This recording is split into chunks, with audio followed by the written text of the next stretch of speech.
253 কোণকে কি কোণ বলা হয়? আমরা জানি 360 ডিগ্রির চেয়ে ছোট এবং 180 ডিগ্রির চেয়ে বড় কোণকে বলা হচ্ছে প্রবৃদ্ধ কোণ। যেহেতু 253 360 ডিগ্রির চেয়ে ছোট এবং 180 ডিগ্রির চেয়ে বড়, সুতরাং 253 কোণকে বলা হবে হচ্ছে প্রবৃদ্ধ কোণ। স্থূলকোণী ত্রিভুজের স্থূলকোণের সংখ্যা কয়টি? স্থূলকোণী ত্রিভুজের স্থূলকোণের সংখ্যা হচ্ছে একটি।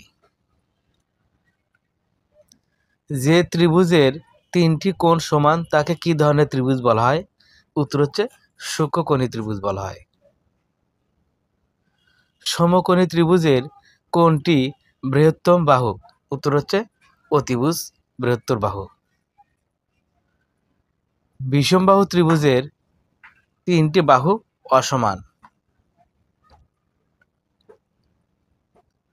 সমদ্বিবাহু ত্রিভুজের একটি কোণ 50 ডিগ্রি হলে অপর দুইটি কোণ কত ডিগ্রি হবে?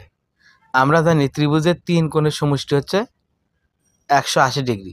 তাহলে এখানে একটি কোণের কথা বলা হচ্ছে 50, অপর দুইটি কোণ এমন নিতে হবে যেন অপর দুইটি কোণের সাথে 50 যোগ করলে 180 হয়। সুতরাং এখানে দেখা যাচ্ছে 65 যোগ 65 130 যোগ 50 180। সুতরাং অ্যান্সার হচ্ছে গ নাম্বার।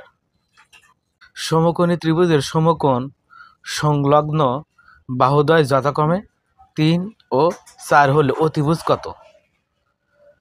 পিথাগোরাসের সূত্র থেকে আমরা জানি অতিভুজ স্কয়ার সমান সমান লম্ব স্কয়ার প্লাস হচ্ছে ভূমি স্কয়ার। তাহলে 3 এর উপর স্কয়ার দিলে 9, 4 এর উপর স্কয়ার দিলে 16, 9 এবং 16 যোগ করলে 25, 25 এর বর্গমূল হচ্ছে 5। সুতরাং অতিভুজ হচ্ছে 5 সেন্টিমিটার। সমকোণী ত্রিভুজের বাহুগুলোর অনুপাত কত? সমকোণী ত্রিভুজের বাহুগুলোর অনুপাত হচ্ছে গ নাম্বার। একটি সমকোণী ত্রিভুজের সমকোণ ছাড়া অন্য দুটি কি কোণ? অন্য দুটি হচ্ছে সূক্ষ্মকোণ। সমকোণী ত্রিভুজের সমকোণের বিপরীতে একটি কোণ 50 ডিগ্রি হলে অপর কোণটি কত? তাহলে একটি কোণ হচ্ছে 50 হলে অপর কোণ হতে হবে এমন যেন 50 এবং ওই কোণ যোগ করলে কত হবে? 90 হবে, এবং হচ্ছে সমকোণী কোণ কত? 90, 90 কত হবে? 180 হবে।